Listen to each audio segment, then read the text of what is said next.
माणसाची नाळ निसर्गाशी जन्मतःच जुळलेली आहे. म्हणूनच आपल्या पूर्वजांनी अनेक नद्या, तलाव, विविध डोंगर, विविध वनस्पती आणि प्राण्यांना धार्मिक महत्त्व देऊन त्यांचं संरक्षण पिढ्यानपिढ्या केलं. यामधील एक आणि सर्वात महत्त्वाचा घटक म्हणजे देवराई. देवराई देवराई म्हणजे अगदी थोडक्यात सांगायचं तर देवाच्या नावाने राखलेलं जंगल. हे जंगल राखलं कोणी तर स्थानिक लोकांनी. स्थानिक लोकांनी परंपरागत अनेक पिढ्यानपिढ्या राखलेला हा जंगलाचा भाग असतो. त्याच्यामध्ये त्यांचे काही नियम असतात की या जंगलातून लाकूड घेऊन जायला बंदी आहे, लाकूड तोडायला बंदी असते, गुरं चारायला बंदी असते. मूर्तीपूजा सुरू होण्याच्याही आधीपासून देवराई ही संकल्पना अस्तित्वात होती. भारतामध्ये ही संकल्पना अगदी हिमालयापासून ते केरळपर्यंत सर्वत्र आढळते. महाराष्ट्राचा विचार केल्यास देवराया मुख्यतः सह्याद्री पर्वतरांगेच्या आजूबाजूच्या जिल्ह्यांमध्ये प्रामुख्याने आढळतात. तसेच सातपुडा, यवतमाळ, नांदेडमधील आदिवासी भाग, भंडारा, गडचिरोली या भागातही देवराया आढळतात. सर्वसाधारणपणे देवराई ही गावाच्या सीमेवर आढळते. देवराईचा आकार किती असावा याबद्दल काही नियम नाहीत. अगदी 2 झाडांची देवराई संगमेश्वर तालुक्यातील अंगवली गावात राखण्यात आली आहे. यामध्ये काटेसावर आणि बेहेडा अशी 2 वृक्ष आहेत. यातील काटेसावराच्या झाडावर महाधनेश पक्षाची जोडी राहते. महत्त्वाचे म्हणजे याच झाडाच्या ढोलीत ही जोडी दरवर्षी पिल्लाला जन्म देते. पिढ्यानपिढ्या राखलेलं जंगल आणि कमीत कमी मानवी हस्तक्षेप यामुळे हे देवराया म्हणजे त्या भूभागासाठी आणि तिथल्या हवामानासाठी उत्क्रांतीच्या टप्प्यामधलं सर्वोच्च जंगल आपल्याला या देवराईत बघायला मिळतं. त्यामुळे तिथे अनेक प्रदेशनिष्ठ असे प्राणी आणि वनस्पती यांच्या अतिशय दुर्मिळ प्रजाती सापडतात.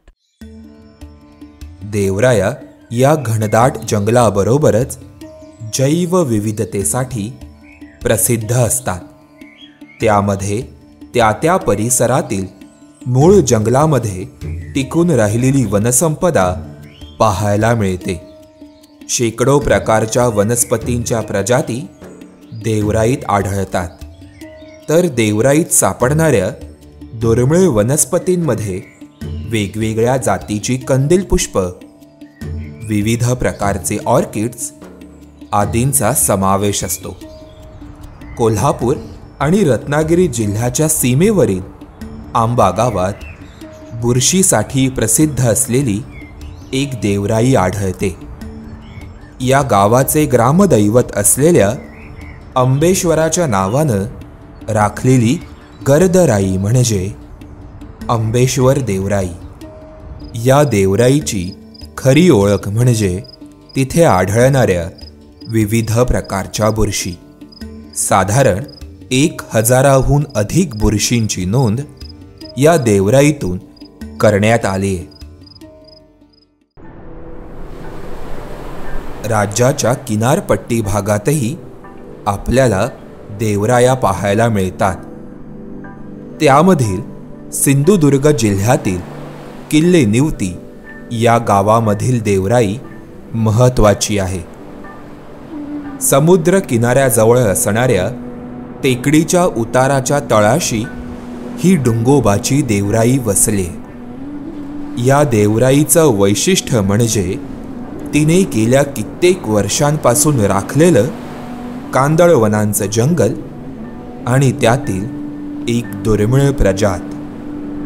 हे किल्ले निवती गाव आहे, हे डोंगोबाचं देवस्थान आहे आणि याच्यात की नाही बरेच सर्व तऱ्हेची झाडं आहेत आणि ते तोडायला परमिशन नाही. कांदळाची वगैरे आणि सागाची हेळ्याची, किनळीची, होऱ्याची, ववळीची, सर्व तऱ्हेची झाडं आहेत.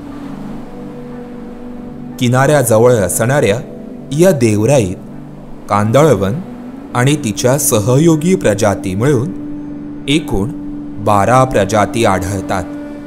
यामधील एक दुर्मिळ प्रजात म्हणजे सुंदरी. भारताच्या पूर्व किनारपट्टीवर कांदळवनांची ही प्रजात प्रामुख्याने आढळते. महाराष्ट्रात ही प्रजात केवळ डुंगोबाच्या देवराईत नैसर्गिकरित्या वाढलेली दिसते.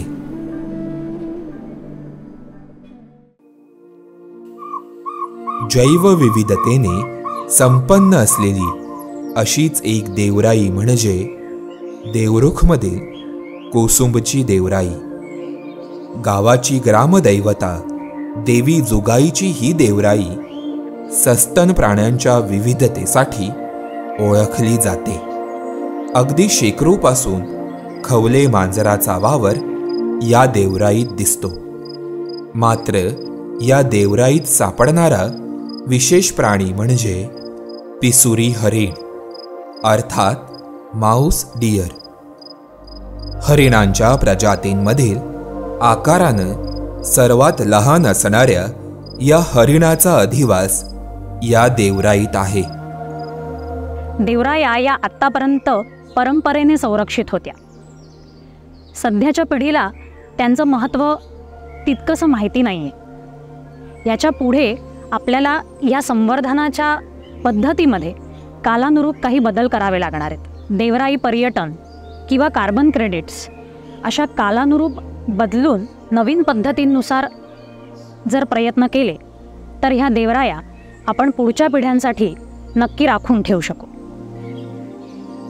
जैवविविधतेने संपन्न असणाऱ्या अशा देवरायांचे जतन करण्याचे प्रयत्न महाराष्ट्र सरकारने सुरू केलेत. सिंधुदुर्ग जिल्ह्यातील महाराष्ट्रातील एकमेव मायरेस्टिका स्वॅम्पची देवराई आणि आंबोलीमधील हिरण्यकेशी मातेची देवराई ही जैविक वारसा स्थळ म्हणून घोषित करण्यात आली आहे. देवराई वाचवल्यावर मिळणारे फायदे आणि ती तोडल्यास होणारे नुकसान याची जाणीव लोकांना करून दिल्यास आणि त्यासाठी योग्य व्यवहारी पर्याय उपलब्ध करून दिल्यास देवराईंचं संवर्धन आपण नक्कीच करू शकतो.